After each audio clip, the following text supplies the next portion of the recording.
Hello everyone, আজকে আমরা দেখব কিভাবে অ্যাডোবি প্রিমিয়ার প্রো ব্যবহার করে এরকম একটি টাইপরাইটার ইফেক্ট তৈরি করতে হয়। চলুন শুরু করা যাক। আমরা প্রজেক্ট প্যানেলে চলে যাব। আপনার যদি প্রজেক্ট প্যানেল না থাকে সেক্ষেত্রে উইন্ডো মেনুতে যাবেন, উইন্ডো মেনু থেকে প্রজেক্ট প্যানেলটি অন করে দিবেন।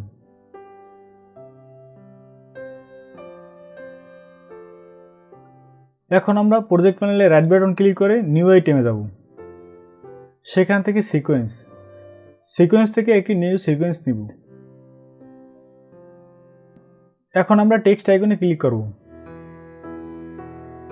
আমাদের চ্যানেলের নামটি লিখে নেব।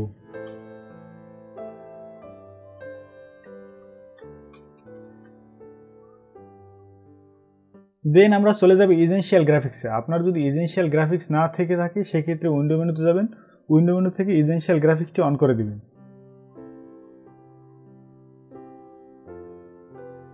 এখন আমরা টেক্সটটিকে সিলেক্ট করব। দেন এজেন্সিয়াল গ্রাফিক্স থেকে একটু জুম করে নিব, ভার্টিক্যাল অ্যান্ড হরিজন্টাল সেন্টার করে দেব। টাইমলাইনটিকে একটু জুম করে নিব।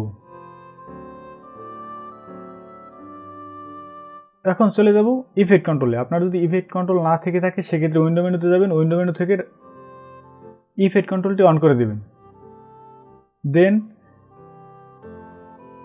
ইফেক্ট কন্ট্রোলের টেক্সটের এখানে ক্লিক করবেন, সোর্স টেক্সট পেয়ে যাবেন। এখানে একটি কি ফ্রেম নেবেন, টেক্সট আইকনে ক্লিক করে সবগুলো টেক্সট মুছে দেব। কি ফ্রেম নেওয়ার পরে আমরা টাইমলাইনে ক্লিক করব। টাইমলাইন ক্লিক করার পর আমরা 5 ফ্রেম সামনে যাব, এজন্য shift right arrow button click করব। 5 ফ্রেম সামনে যাওয়ার পর আরেকটি অক্ষর লিখে নেব, এখানে ক্লিক করব। দেন আবার টাইমলাইনে যাব, এখান থেকে শিফট রাইট অ্যারো ক্লিক করব। দেন আবার লিখে নেব।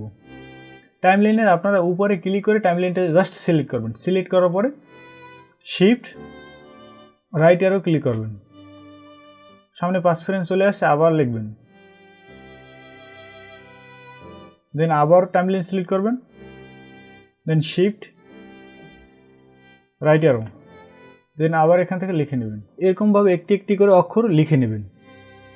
আমি ফাস্ট ফরওয়ার্ড করে দিচ্ছি। আমাদের একটি টাইপরাইটার ইফেক্ট তৈরি হয়ে গেছে। এখন আমাদের একটি কার্সর দিতে হবে এবং পিছনে টাইপরাইটার মিউজিকটি অ্যাড করতে হবে। আপনার পছন্দ অনুযায়ী একটি সাউন্ড অ্যাডজাস্ট করে নেবেন। এখন আমরা কার্সর অ্যাড করব। কার্সর অ্যাড করার জন্য আমরা প্রজেক্ট প্যানেলে রাইট বাটন ক্লিক করব, নিউ আইটেমে যাব। এখান থেকে কালার ম্যাপটি সিলেক্ট করব। সিলেক্ট করার পর ওকে করে দিয়ে আমরা একটি কালার সিলেক্ট করে আবার ওকে করে দেব। এখন আমাদের কালার ম্যাপটি আমাদের প্রজেক্ট প্যানেলে চলে আসছে। এখান থেকে ড্র্যাগ করে আমাদের টেক্সটের উপরে নিয়ে যেতে হবে। যাওয়ার পর কালার ম্যাপটি সিলেক্ট করব।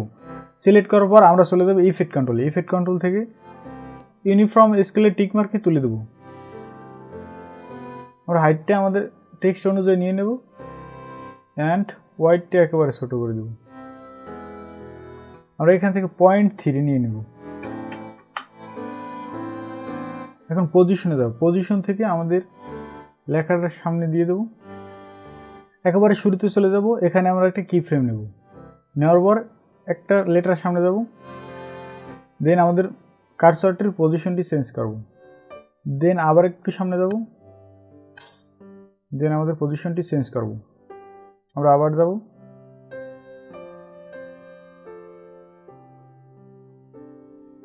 আপনারা একটা একটা করে লেটার শো করবেন, লেটারটির পরে কার্সরটি বসিয়ে দেবেন। এভাবে করে খুব স্লো কাজটি শেষ করবেন। আমি ফাস্ট ফরওয়ার্ড করে দিচ্ছি।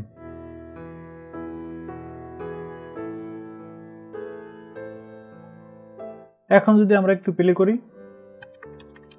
প্রফেশনালভাবে মুভমেন্ট করার জন্য আমরা প্রথমে কার্সরটাকে শুরুতে রাখব। শুরুতে রাখার পর ইফেক্ট কন্ট্রোল থেকে অপাসিটিতে যাব। অপাসিটিতে একটি কি ফ্রেম দেব। কি ফ্রেম দেওয়ার পর এখান থেকে আমরা একটা বর্ণের সামনে গেলাম। এখন আমরা অপাসিটিকে 0 করে দেব। আবার একটা সামনে যাব, দেন আবার আমাদের 100% করে দেবো।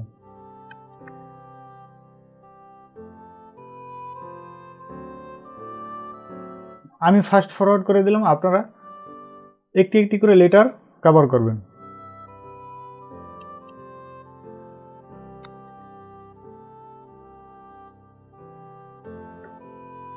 আমাদের হয়ে গেছে। এখন যদি আমরা একটু প্লে করি, খুব চমৎকারভাবে আমাদের প্রফেশনাল মানের একটি টাইপরাইটার হয়ে গেছে।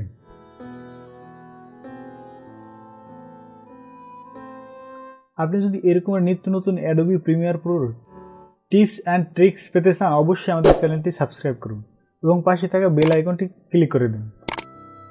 আর ভিডিওটি ভালো লাগলে অবশ্যই লাইক, কমেন্ট, শেয়ার করতে ভুলবেন না। ধন্যবাদ, ভালো থাকবেন, সুস্থ থাকবেন।